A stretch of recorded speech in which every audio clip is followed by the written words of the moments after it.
राजनीति का मौसम वैज्ञानिक हूँ। अगर समाज के आखिरी व्यक्ति तक न्याय नहीं पहुंचा तो सत्ता का कोई मतलब नहीं। बिहार के नेताओं की कहानी में आज बात रामविलास पासवान की, वो शख्स जिन्होंने लालू को ऐसा पानी पिलाया जिसके बाद कभी लालू सत्ता में नहीं आ सके। प्रणाम, मेरा नाम श्रुति झा है और बिहार के इस नए यूट्यूब चैनल जो कि आपका है उस पर आप लोगों का बहुत बहुत स्वागत है। साल था 2005 और महीना था फरवरी। ये तारीख लालू परिवार के आने वाले पीढ़ी तक को याद रहेगी, क्योंकि ये वो दिन था जब विधानसभा चुनाव में रामविलास पासवान ने लालू यादव परिवार के 15 साल के शासन को खत्म कर दिया था। उस समय की सत्ताधारी संयुक्त प्रगतिशील गठबंधन यानी यूपीए की 3 सहयोगी पार्टियां थी, एक एलजेपी, कांग्रेस और आरजेडी। तीनों ने अलग अलग चुनाव लड़ा। रामविलास पासवान ने जो है आरजेडी के खिलाफ तो उम्मीदवार उतारे, लेकिन कांग्रेस के खिलाफ कोई भी उम्मीदवार नहीं उतारे।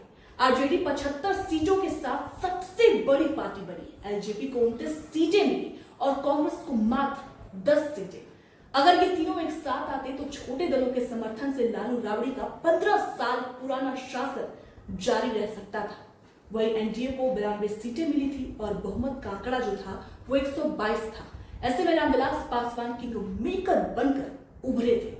उन्होंने ऐलान किया था, बड़ा ऐलान, कि ना तो सांप्रदायिक बीजेपी के साथ जाएंगे और ना ही भ्रष्ट और जातिवादी आरजेडी के साथ जाएंगे। उन्होंने कहा था कि वे एक मुस्लिम मुख्यमंत्री का समर्थन करेंगे। उन्हें पता था कि लालू इसके लिए राजी नहीं होंगे, क्योंकि लालू सिर्फ नाम के मुसलमान हितैषी थे। वो सिर्फ अपने परिवार को ही राजनीति में लाना चाहते थे और ये बात रामविलास पासवान अच्छे से जानते थे। जिसके बाद नीतीश सीएम बने और लालू यादव का शासन खत्म हो गया।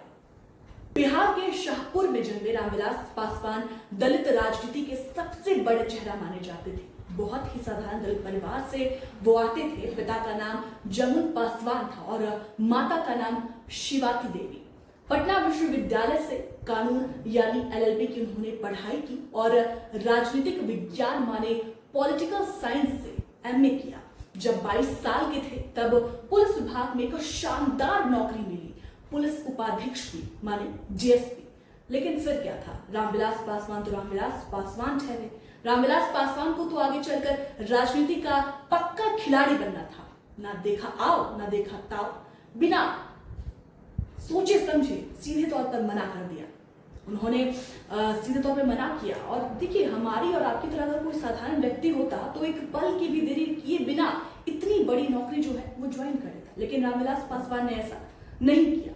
खैर, राजनीतिक करियर की बात की जाए तो रामविलास पासवान साल 1969 में राजनीति से जुड़े और उसी साल संयुक्त सोशलिस्ट पार्टी से बिहार विधानसभा चुनाव लड़ा और जीत गए। फिर ठीक 8 साल बाद जनता पार्टी की लहर में हाजीपुर सीट से रिकॉर्ड मतों से जीतकर संसद पहुंचे।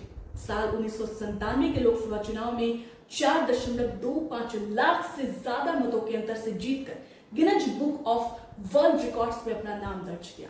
रामविलास पासवान 1-2 बार नहीं बल्कि 4 बार मंत्री भी रहे। जी हाँ, 1989 में वीपी सिंह सरकार में श्रम मंत्री बने, 1996 में रेल मंत्री बने, अटल बिहारी वाजपेयी सरकार में संचार मंत्री रहे, मनमोहन सिंह सरकार में खाद्य एवं उपभोक्ता मामलों के मंत्री बने। हालांकि साल 2000 में उन्होंने अपनी पार्टी, खुद की पार्टी बनाई, जिनका नाम लोक जनशक्ति पार्टी रखा। अंतिम चरण नरेंद्र मोदी सरकार यानी 2014 से 2019 में उपभोक्ता मामले, खाद्य एवं सार्वजनिक वितरण के मंत्री रहे। रामविलास पासवान की पर्सनल लाइफ यानी उनकी लव स्टोरी क्या रही, उनकी भी बात आपको बताते हैं। जब 1977 में रामविलास पासवान हाजीपुर से लोकसभा चुनाव जीते तो वो दिल्ली पहुंचे। वहां एक वाणिज्य मंत्रालय में डिप्टी डायरेक्टर गुरबचन सिंह थे। एक दिन रामविलास पासवान ने जो है गुरबचन सिंह को 100 परिवार अपने घर पर खाने के लिए आमंत्रित किया। गुरबचन सिंह की बेटी थी जिनका नाम था अविनाश कौर। रामविलास पासवान को अविनाश कौर यानी उनकी बेटी को देखते ही जैसे उनसे प्यार हो गया और एक दिन फिर आया जब रामविलास पासवान को गुरबचन सिंह ने अपने घर पर खाने के लिए आमंत्रित किया। रामविलास पासवान और अविनाश कौर की दोबारा मुलाकात होती है, दोस्ती होती है। कई दफा तो हवाई यात्रा के दौरान भी दोनों की मुलाकात हुई, क्योंकि अविनाश कौर पेशे से जो है एयर हॉस्टेस थी। धीरे धीरे दोस्ती प्यार में बदली और जिसके बाद जो है 1983 में पंजाबी गर्ल अविनाश कौर से रामविलास पासवान ने जो है शादी की, जिन्होंने शादी के बाद अपना नाम बदलकर रीना पासवान रख लिया। रीना पासवान से बेटे चिराग और एक बेटी हुई। हालांकि रामविलास तबीयत खराब होने की वजह से नई दिल्ली के एक अस्पताल में उनका निधन हो गया। तो ये थी रामविलास पासवान की वो कहानियां जिसे लोग आज भी याद करते हैं।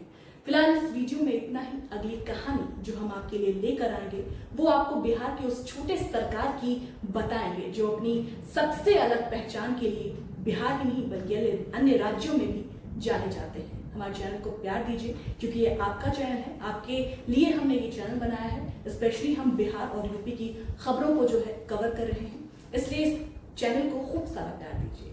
बहुत बहुत शुक्रिया।